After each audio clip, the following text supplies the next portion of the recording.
ते कसं आहे, मस्त बाहेर जाते, हॉटेलमधलं खाते.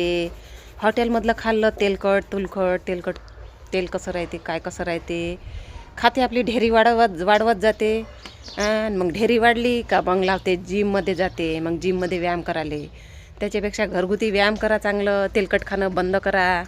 असं अचकड बचकड खाणं बंद करा. चांगलं चांगलं ड्रायफ्रूट खात जा मस्तपैकी.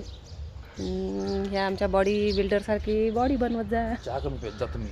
चहा कमी पेत जा. चहानं तर 80% बिमाऱ्या वाढते, ते बी दुधाचा.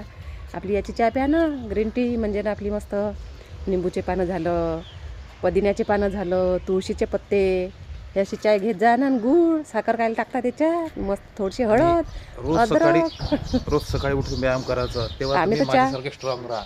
आम्ही तर चहा घेतच नाही. आम्हाला चहा म्हणजे काही समजतच नाही. आमची सुरुवात चहापासून नाही होत, दुधापासून. आम्ही सकाळी कधीच चहा पित नाही, घरी चहा मांडत नाही. कोणी आलं एखाद्या वेळेस, महिन्याभरातून एखाद्या वेळेस कोणी, तेव्हा चहा पितो. चहा मी पितच नाही. जेव्हा पाहुणे आले तेव्हाच आमच्या घरी चहा बनते. कसं सण कसा आहे ते सण तशासारखी आमची गोष्ट आहे. असा विषय आहे मग. तुम्ही मस्त आपण strong सण राहा. आला का आपल्या घरी कसा सण बनवतो, तशासारखी गोष्ट आहे बा आमची. आमच्या घरी पाहुणे आले का आम्ही तेव्हा चहा बनवतो. आम्हाला तशी चहाची आठवणच नाही येत. व्यायाम केल्यानं कसं शरीर मतलब म्हणजे असं एकदम स्ट्रॉंग, असं टाईट वाटतं एकदम. तुम्ही व्यायाम करून राहा.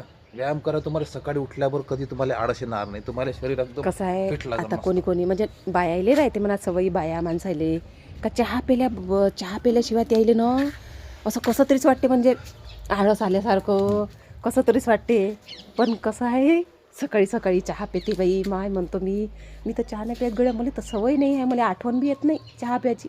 का आपण चहा पेलो पाहिजे बा, उठल्याबरोबर चहा मांडलं पाहिजे. कोणी ना दात घासाच्या अगोदरच त्याला झोपेतच दिवाणवरच चहा पाहिजे म्हटलं.